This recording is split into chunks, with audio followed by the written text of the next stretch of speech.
நீர் இப்ப ரொம்ப ஜில்லுன்னு இருக்குது. மாப்பிள நான் மட்டுமாடா சின்ன இருக்கேன், துபாயே சின்ன கிடக்கு. ஏண்டா மாப்பிள துபாய் ரோட பாத்திருக்கியாடா நீ? நான் எங்க பார்த்தேன், நீதான் தென்காசிக்கு போயிட்டு வர மாதிரி புசுக்கு புசுக்கு போயிட்டு வருது. அதுக்கெல்லாம் ஒரு யோகா வேணும்டா மாப்பிள. அந்த ரோட அப்படியே உத்து பார்த்தோம்னா மூஞ்சி தெரியுதா, மூஞ்சி அப்படியே அங்கனக்குள்ளேயே சேவிங் பண்ணி தலை சீவி பவுடர் அடிச்சு விபூதி பூசி பொட்டு வச்சுக்கிட்டு அப்படியே ஒரு வாரம் சோத்த ரோட்ல கொட்டி குழம்புகளை ஊத்தி குழச்சி அடிக்கலாம்டா. அப்படியே வச்சா அப்படி ஒரு ஊர் அது. இதெல்லாம் ஒரு ஊர்னு இங்க வந்து சைக்கிள் சொல்ல மச்சான்.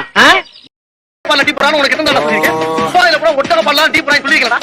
என்ன மாதிரி துபாய்க்கு போனோமா, ஒரு 3 வருஷம் இருந்தோமா, அங்க இருந்து இங்க வந்தோமா, செட்டில் அடிச்சோமா, செட்டில் ஆனோமா, 4 குட்டியை பார்த்து கட்டு அடிச்ச மாதிரியே வந்து துபாயில நம்ம இருந்த ரேட்டுக்கு ஏண்டா மாப்பிள இந்த பக்கம் பார்த்தா, இந்த பக்கம் பார்த்தா